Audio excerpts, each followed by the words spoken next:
Thank you, Senator Pocock. Senator Scarr.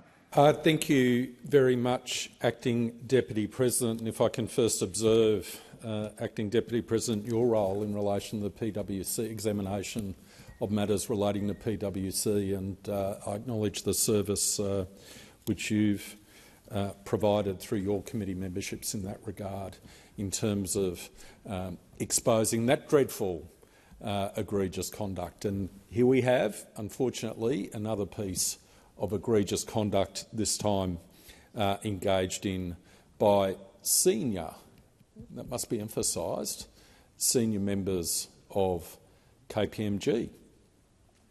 At the outset, I'd like to acknowledge Senator Barbara Pocock's passionate pursuit of these issues and her forensic examination at the committee hearing last Friday, and I think Senator Pocock has provided great service to the people of Australia in terms of pursuing these issues, and I commend her for it. And I also agree with Senator Pocock that there is a need for reform, and I'll provide some comments in that respect in my remarks.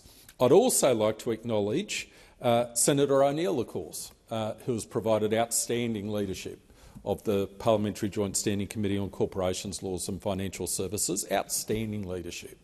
And this has to be emphasised, but for the fact that Senator O'Neill took seriously the disclosure made by the whistleblower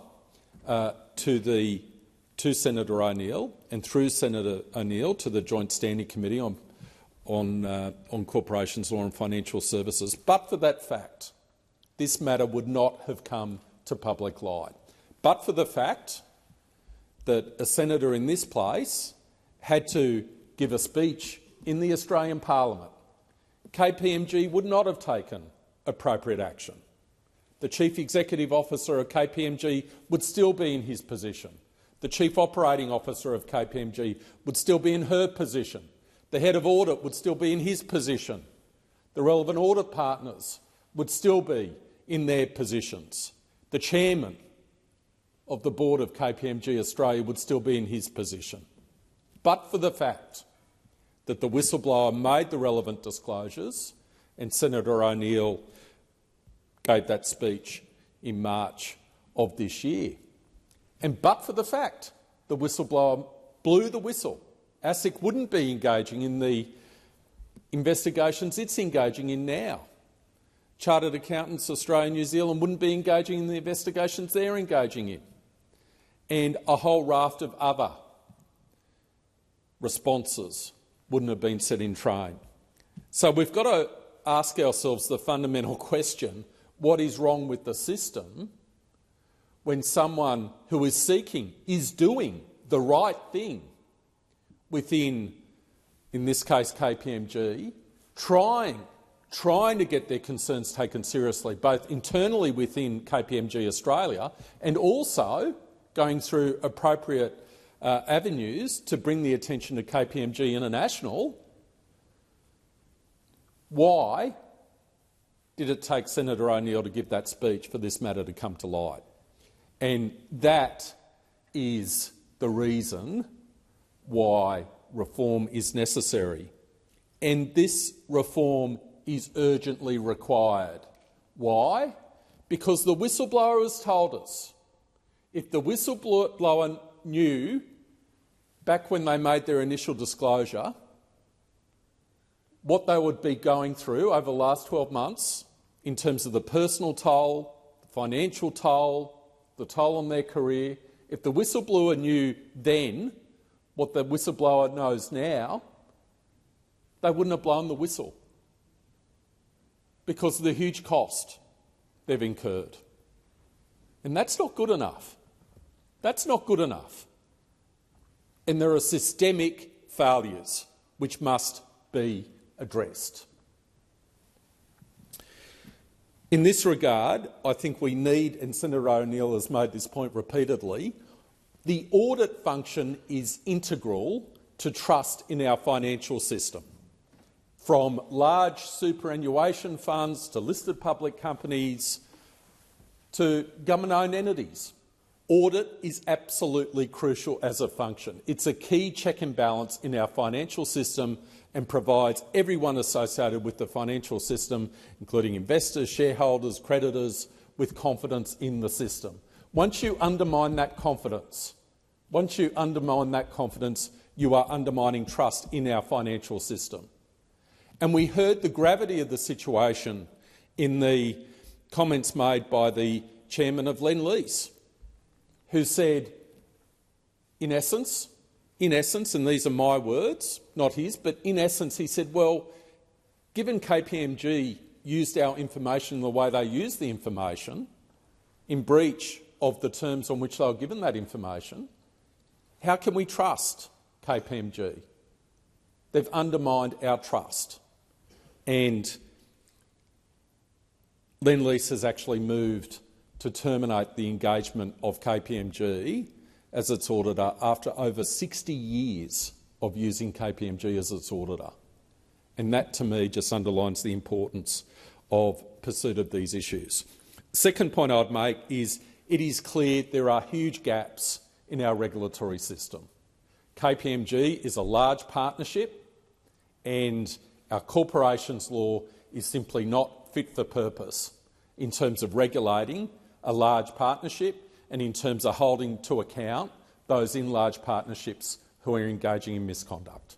So reform is necessary. There's no doubt about that. And that reform extends to the provisions in the Corporations Act relating to whistleblower protections. Because in a situation, as was the case here, where a whistleblower is hired by a service company, but that service company is part of the puzzle of a large partnership, there are serious questions as to how the provisions relating to protections for whistleblowers respond.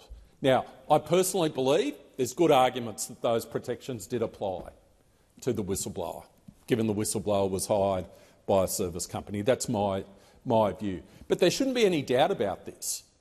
There shouldn't be any doubt about this. And it was absolutely shameful, and I'll repeat this, I said it last week in my questions directed to the leadership of KPMG, and I'll say it again, it was absolutely shameful that KPMG presented the situation as if it was the whistleblower's fault that the whistleblower didn't provide information when KPMG asked, without emphasising the fact that KPMG could not or would not give comfort to the whistleblower that they had the benefit of those protections under the Corporations Act.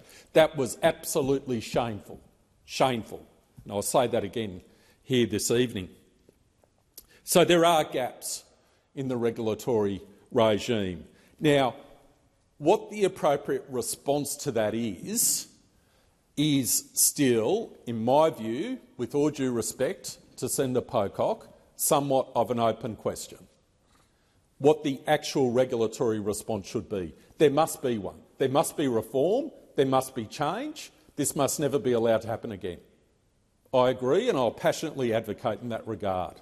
And I commend Senator Pocock for bringing this motion forward to provide me the opportunity, and Senator O'Neill, whose contribution I'm looking forward to provide remarks in relation to this matter. There needs to be reform, there needs to be change, but I do note whether or not that means break up, which is the phrase used in the motion, whether there's some other reform needed here. There certainly has to be reform in terms of the regulatory oversight, so ASIC has appropriate authority to regulate the large partnerships such as KPMG. But what that reform actually looks like is still an open question in my mind. I'm sure it's a question which we as a committee will be pursuing over the course of the next few weeks. But I say to the government, they don't have to wait for us. They should be looking at this now. They should be looking at this now. And I do note there's a Treasury consultation paper open on whistleblowing laws. It's good there is, and I'll make some comments in relation to that in a moment. But the government needs to get moving on this. We can't let this happen again. And it's not just the responsibility of the Labor Party. Labor's in government. But I think it's the responsibility also of everyone in this chamber, including the coalition, including my party, the Liberal Party, in this place, to make sure we engage constructively in relation to this reform process. Reform must occur. There's no question about that. There must be reform, and all of us need to constructively engage in that. Now, the last area I want to talk about is the whistleblower. Once again, I place on the record, thank you to the whistleblower. Thank you to the whistleblower. Mr Acting Deputy President, in my view, whistleblowers are the great civic heroes of our society. The people who at great personal cost, are the ones who step forward when others aren't, when others either engage in misconduct or are prepared to turn away from that misconduct and not raise red flags. The whistleblower is the person with the courage to step forward and to make sure that the egregious misconduct comes to light. And this whistleblower should be congratulated for that. But it's not enough for us just to do that. Just as it wasn't enough for KPMG to say on a mere piece of paper that they were sorry. Doesn't cut it. We must introduce protections for whistleblowers. Whistleblowers deserve a standalone statutory authority, a whistleblower protection authority that is there to serve their interests, to look out for them. This whistleblower was left adrift. KPMG could go out and hire the biggest commercial corporate law firms Australia has, and they hired a number of them. KPMG International hired some of the leading Magic Circle firms to provide them advice. Some of the people who have resigned, who have admitted that they could have done better, we found out last Friday, have the benefit of their own independent legal advice paid for by KPMG. But what about the whistleblower? Who's in the whistleblower's corner? Who's standing up for the whistleblower? Now, we've done our best, but there needs to be a standalone regulatory authority that's there in the whistleblower's corner from day one. And I just want to quote to you from an exchange I had with Mr James Shelton, who was a whistleblower who blew the whistle in relation to the foreign bribery offences committed by Securrency and Note Printing Australia, who basically went overseas and bribed overseas governments, or officials I should say, to use Australian technology in terms of banknotes.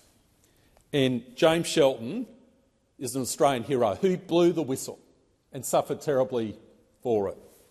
And in an exchange I had with him in relation to amendments to the public interest disclosure legislation, I asked him about the need to have an independent whistleblower protection authority. And I want to end this contribution with his words.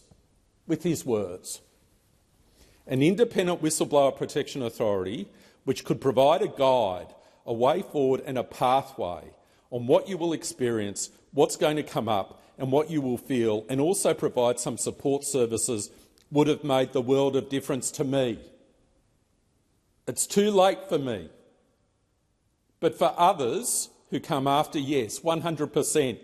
There needs to be an independent whistleblower protection authority that covers both the private and public sectors, end quote. So it was too late for James Shelton. It's now too late for the KPMG whistleblower. It should never be too late for future whistleblowers. They should have the benefit of a whistleblower protection authority. They should have the benefit of that support. They should have someone standing in their corner as they go on this journey of doing right, acting in the public good for the benefit of all Australians. And each senator in this place, in my view, owes them a moral obligation to make sure this reform occurs and that whistleblowers in the future have the benefit of a whistleblower protection authority standing up for them and protecting their interests.